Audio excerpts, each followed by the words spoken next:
Национальный продюсерский центр и продюсерская студия «Кадр» представляют фильм «Боль моя, дети».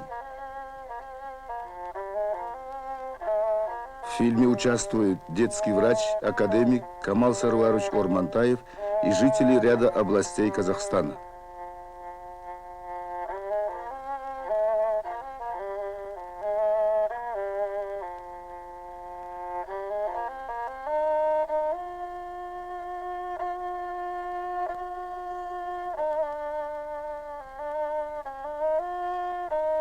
Қазақ деген халықтың соры қалың, мұңы көп қой.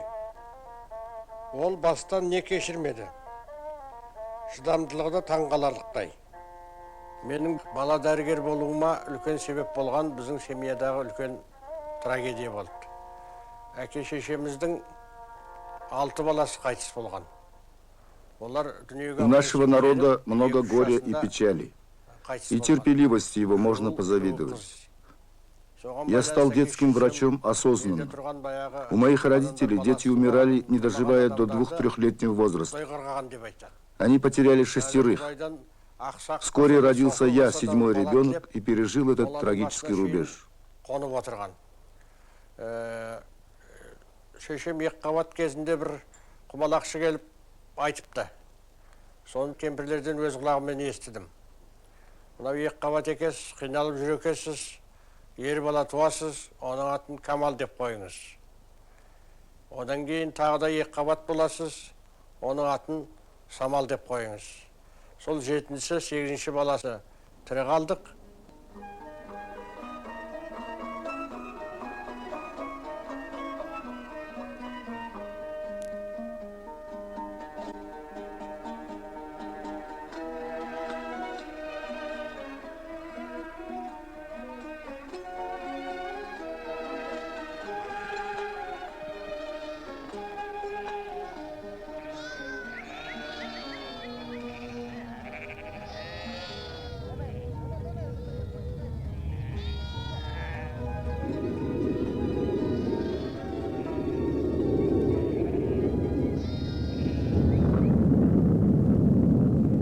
Кеңес үкіметі тоталитарлық пиғылмен дүние алдында күш көрсетуге тырмысып қаруланды.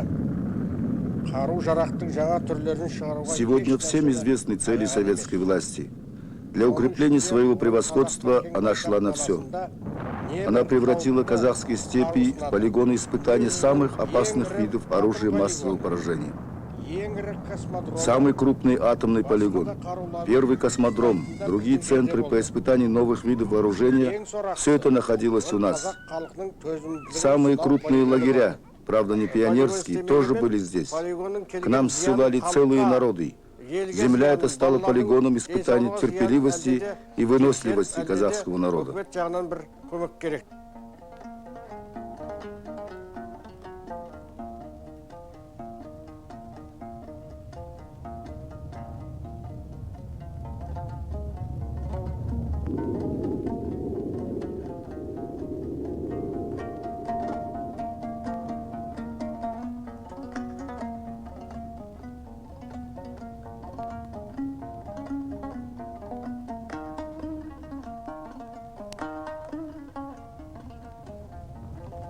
Иә, қаншама ащы болса да, өмір шындықтарын мойындамауға болмайды. Бұл біздің жаңа тарихымыз. Последствия полигона требуют глубокого анализа. Это наша новая история с живыми свидетелями. Это история, от которой леденеет и щемит сердце. Дені сау балалардан ғалымдар шығады, жазушылар шығады, бүкіл интеллигенция шығады. Болашақ президентімізде сол дені сау балалардан. Здоровые дети – это будущее народа. Среди них будущие президенты, ученые, интеллигенция. К огорчению, рост детской заболеваемости стал настоящей трагедией, особенно в районах, где в основном живут казахи. Бұл 1987 жылы 3 октябрьде 87 жылы жер жарылысы болды. Бізден осырдан 17 шақырым жерде. 3 октября 1987 года В 17 километрах отсюда был произведен взрыв. Тогда так много понаехало техники и военных. Нам говорили, что нашли золото. Земля заходила под ногами. Было страшно. Военные были довольны. Офицеры и генералы обнимали друг друга, словно одержали какую-то победу. Праздновали, пили спирт, веселились.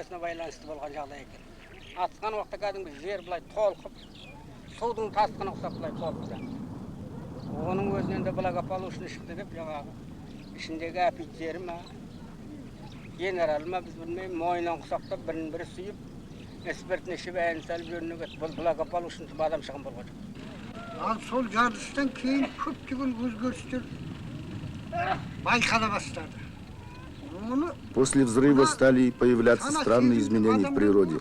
Животные и насекомые вели себя необычно. Мы знали только то, что сила взрыва равнялась 20 килотоннам. Это была не атомная, а водородная бомба.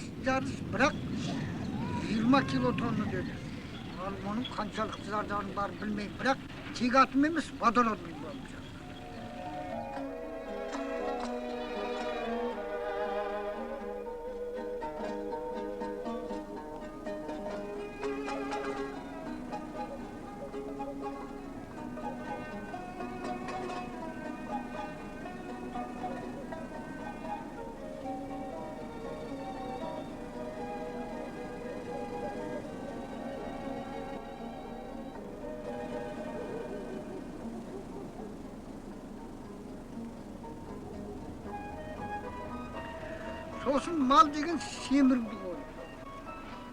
Өте тіп үш сиыры бар үйлерден, қазір сиырлары қысыр сауын жоқ отырған осы үйлер бар. Скотина стала не добирать в весе, коровы остались без приплода.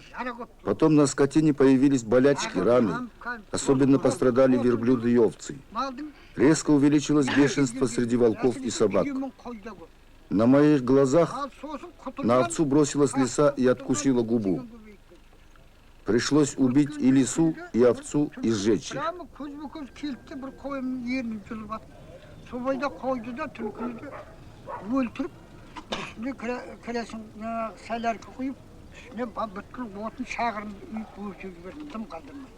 Тіпті жастар төсік тастады, ішті кәдімгі бала тастап кетті. Екінші бала кемтар болып. Появились проблемы с сохранением плода у молодых женщин. Что будет с будущим поколением? Нам-то что, молодых жалко. Енді алдағы уақыттағы ұрпақ қабыл үлкен зияны бар. Себебі үлкен адам сірә үлкен ғой. Мына келешек ұрпақтарға үлкен зияны. Қарап тұрсаң.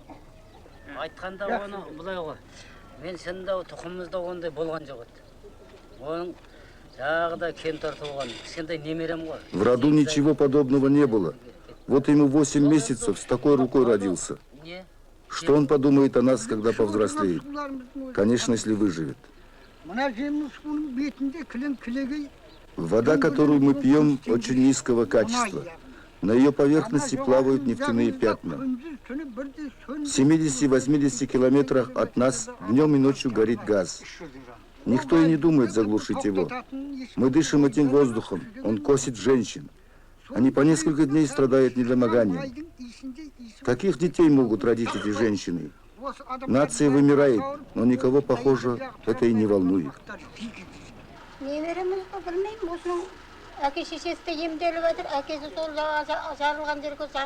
Сижу сейчас с внуком.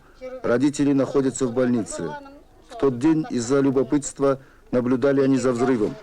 С тех пор их постоянным местом стала больница. Сама же болею, плохо вижу. В этом году второй глаз ослеп. Весь мир для меня превратился в мрак. Жизнь потеряла всякий смысл.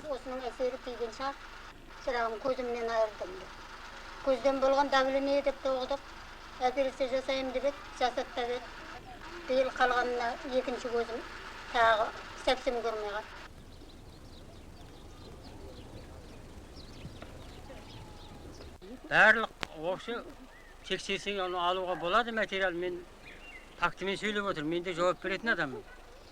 Өлім көп. Материалов о последствиях достаточно. Смертность увеличилась, возросли недоноски. Ни одна мать не может досыта накормить младенца грудным молоком. Здесь проводили профилактический осмотр детей. У 340 из 346 проверенных установлено малокровие. Что им делать? Врачей нет. Народ на грани гибели. Через 2-3 поколения это может стать реальностью. Такая жизнь уготована казахам.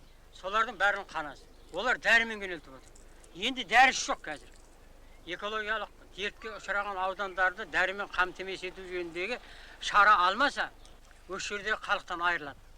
Ең алдымен қазақ кетеді. Міне, мына тұрған қазақты өздерің көріп отырған жағдайының қалының қалай екенін.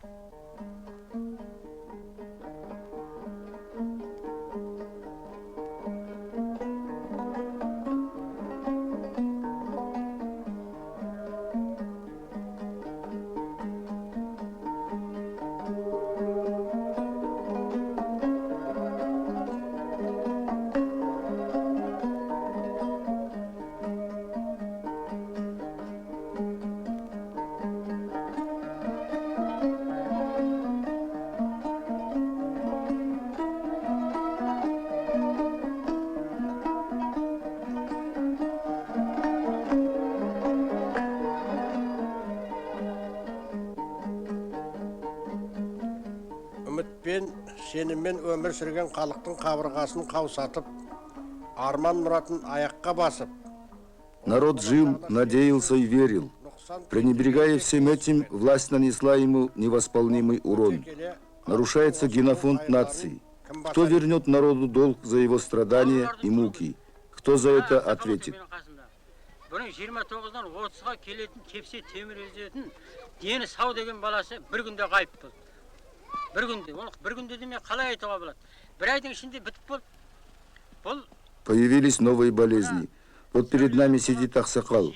Его сын, не дожив и до 30-летнего возраста, за месяц ушел из жизни от лучевой болезни. Сколько умерло детей, никто не знает. Да и вряд ли узнает. Тұрғанбай артық, сосын Шиязбай деген, сосын Ораз деген, Жұмат дегендер сол радиацияның басында болғандар, солар 40 пен 50 жастың арасында өмірмен қош айтысты. Жаңа айтылды ғой, мынау экологический қиын жағдайда. В особо неблагополучных в экологическом отношении районах в основном живет казахское население. Нависла большая угроза над будущим народа. Заболеваемость охватила всех. По уточненным показателям, в 1994 году среди казахского населения умерли 25 человек из 1000 родившихся. Это очень высокий процент. Естественный рост народа снизился и дошел до критической отметки. Проблема здоровья нации и ее генофонда все больше осложняется и тревожит нас, врачей, видящих свой народ на пороге вымирания. 11 бала тудым. Соның өліп енді 7-еу бар. Балдарым оншама ауырған жоқ. Біз бірақ ол уақытта Аралдың теңізінің бір несінде болдық, атауында. Балдар жемін болған жоқ, жақсы өсті, денсаулығы да күшті болды. Я родила 11 детей. Из них в живых 7. Мы жили на берегу Аральского моря. Сейчас у некоторых из них обострились легочные заболевания. Стали задыхаться. У 2 сыновей совсем выпали волосы, облысели, стесняются показаться. И врачи не могут помочь. Каждый отец семейства, а здоровья нет. Как дальше жить?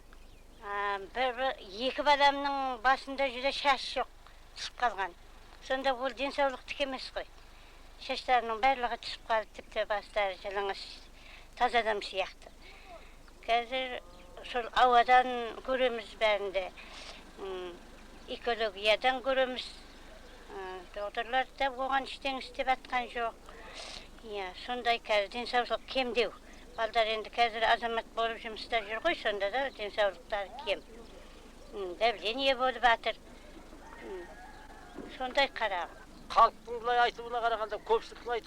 Отсюда в 110 километрах расположен космодром. Аральское море убывает. Часто стартуют космические корабли. Какая для народа польза от этих полетов, не знаю. Работают все радиостанции Советского Союза.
соған байланысты. Сосын мына теңіздің Наше здоровье – это наша экология.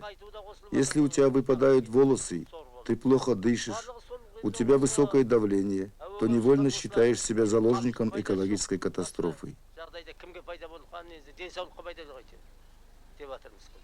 Өйткені балдардың барлығы да енді оқ бауырға көп шалдығып жатыр. Сосын нашар өсуі балдардың туған кезінде де. Өзі қолымызда кішкентай балдар бар, қазір осы уақытқа дейін жүре алмайды әлі. Кейбіреу жүрсе, кейбіреу жүре алмайды. Күннің ауыр айының зардабынан келіп тұр барлық жағдай деп солай ойлаймыз.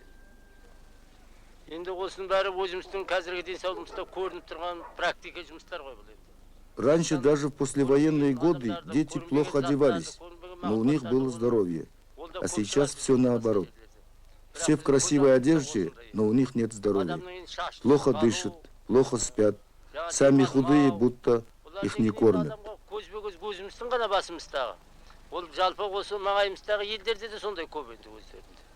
Бұрынғы балдарда мына балдарымыздың өзі соғыстан кейінгі уақыттарда енді балдардың киімдері нашар дегенменен де бірақ денсаулығы күшті болды. Қазір киімдері күшті, бірақ денсаулығы нашар. Етке шықпайды балдар, тамақ ішуі нашар бұлардың. Ұйқысы нашар ма болмаса неден екенін біз үшін өзіміз сезбейміз. Сосын көк бауырларды бар ғой. Вот видите, умирает рыба. Вначале почему-то белеет, потом умирает.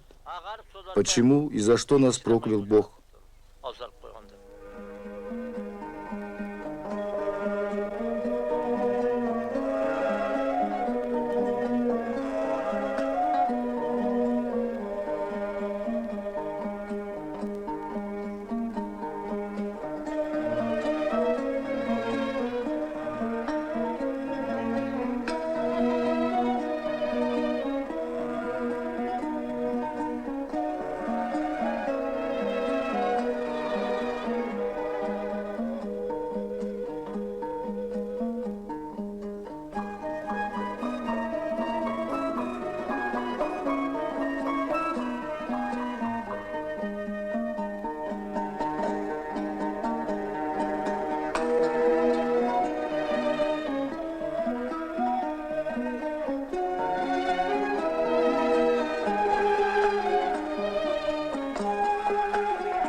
Аралда дәрігерлік қызметпен айналысқаныма 25 жылдай уақыт болды. Бұл енді бір сөзбен айтқанда осы ертең мен бүгінгі күні салыстыру қиын, бірақ бұрынғы 70-ші жылдармен салыстырғанда көптеген өзгерістер бар сияқты. По сравнению с 70-ми годами произошли большие изменения в состоянии здоровья населения. 80% населения страдают малокровием. Развивается туберкулез, другие легочные заболевания. Больше стало больных с нарушением нервной системы. Если раньше в районе числилось около 400 больных с расстройством нервной системы, то сейчас только на учете 1700 больных. В связи с этим в прошлом году открыта очередная психиатрическая больница.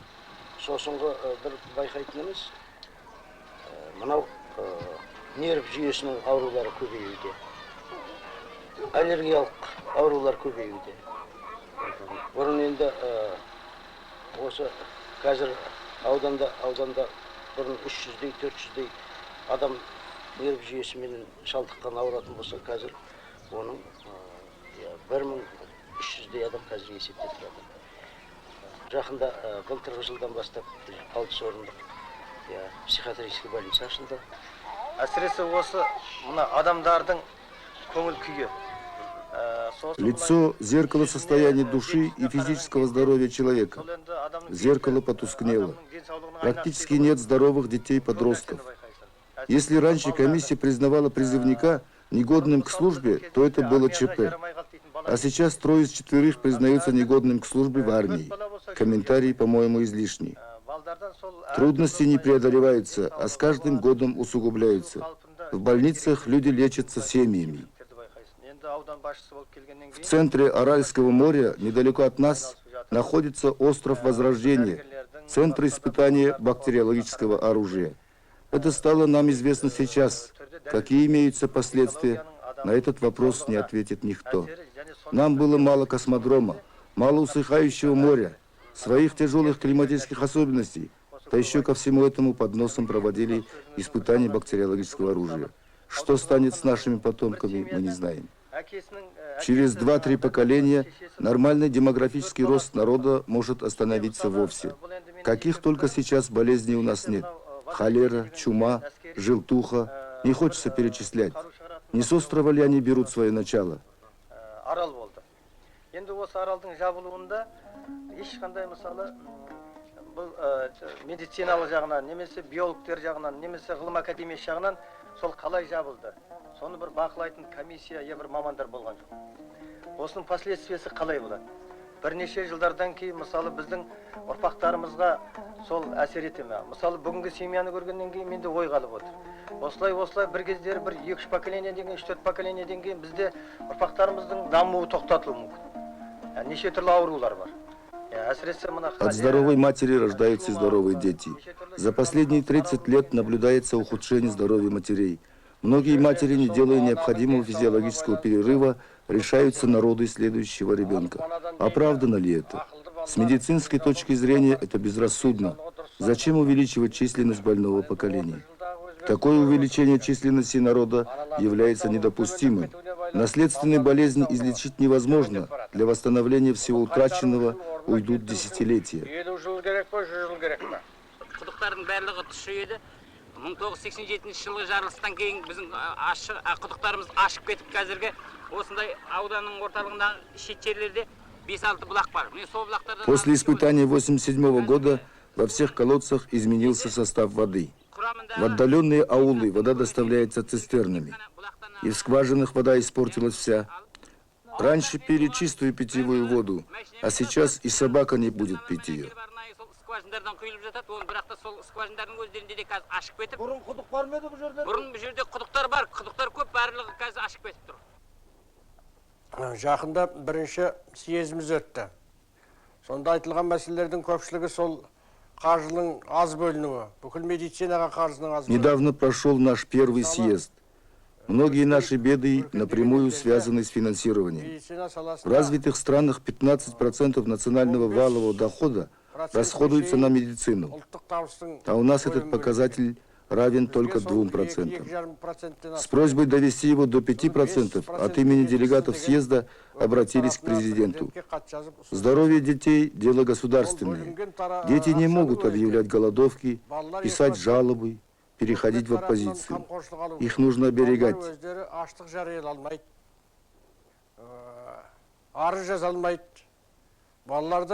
Қорғайтын атанасы оның өкімет.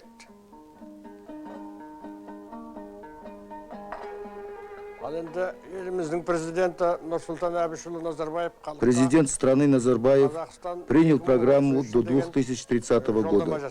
Есть положения, заслуживающие внимания, особенно те, которые касаются охраны здоровья.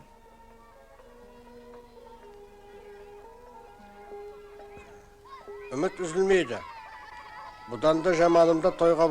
Нужна осмысленная работа на всех уровнях, разумное и целевое использование даже тех малых средств, которые на эти цели выделяются. Дети умеют благодарить. Надо сделать все, чтобы их лица всегда освещались улыбкой.